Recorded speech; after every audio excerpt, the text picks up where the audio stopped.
I lived for almost 6 years and did radio You basically with Marcellus still live Wiley there. for almost 6 years. Well, I'm there. I'm in and out of L.A. still. It's a nice place.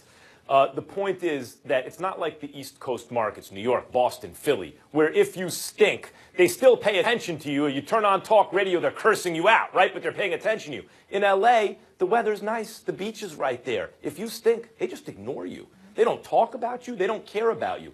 You have to be relevant. And I understand that argument. Stephen A., you may want to also, I imagine you're doing radio in L.A. and you know the city very well. But it's more than that for me. For me, this is about the kind of team they have. They should be pushing their chips into the middle of the table. They now have a third-year quarterback who improved by leaps and bounds last year and now has a full year with his new young dynamic head coach, together under his belt. They signed Whitworth, the left tackle, from the Bengals. Look what happened to the Bengals offense. Look what happened to their offense. But a lot of teams didn't want to sign Whitworth because he's 35 at the time, now 36. They're still into him for another 2 years. He may already be in decline this upcoming year. Who knows? But the window is now. Right? Like they have the offensive line, the key element on the offensive line. They have the quarterback. They have a great young upper echelon all-around running back in Todd Gurley.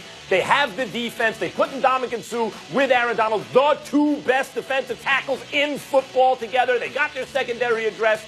They're ready to win now, which is why you add the wide receiver, who's not even probably hit his prime yet.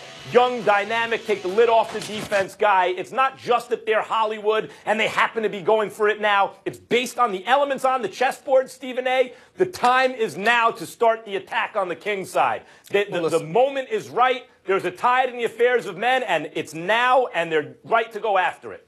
Listen, I don't have a problem with them going for it, and I certainly don't mean to give that impression. I don't disagree per se with anything that you said, but it does give me cause to pause when your coach just turned 32 years old.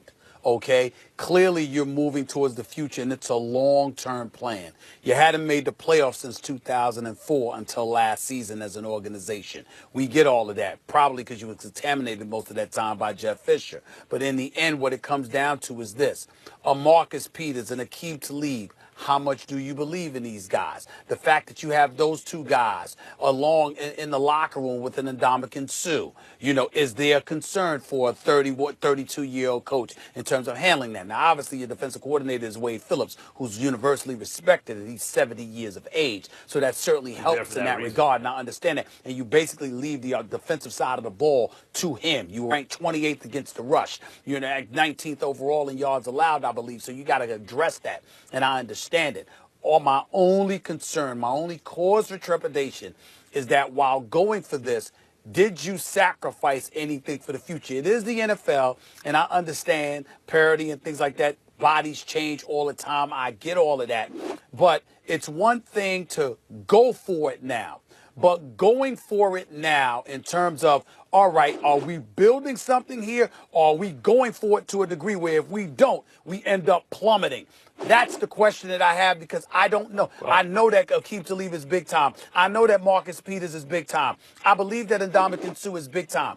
But if they fall off the cliff, to steal your phrase, in any way, where do you go from there if you're the the Los Angeles Rams? That's my question with this now. There's not risk building involved. Things piece by piece. You're just going for it all, or you could plummet. Well, no, I think they have built piece by piece, but Jeff Fisher was so bad for so long that they accumulated a lot of talent on both sides of the ball. And so it looks like, well, maybe they should just be in the building phase, but really, and the reason it wasn't showing up all that talent, in actual wins and losses for the Rams was because of Jeff Fisher. You've mentioned that many times. But the stockpile is there. So now is the time to invest, draft capital and then actual capital, dollars, over years to push your chips into the middle of the table. Yes, you are sacrificing something for the future. You trade a first-round draft pick, that's something for the future, of course. But you're also getting back a young, dynamic receiver, maybe the last piece you really needed on offense. When you look around the Los Angeles Rams, what are they missing? And Stephen A., they're in Los Angeles. Is there a more desirable team to play for right now than the Rams if you're an NFL player? I don't think so. All right, guys. We'll leave it there because I got some breaking news for you. Giancarlo Stanton, first of all, got plenty of high fives in his Yankees debut, but got the low five last night in the Bronx. We'll explain that coming up later. And breaking news on RG3. You don't want to go anywhere. The Fells will react next.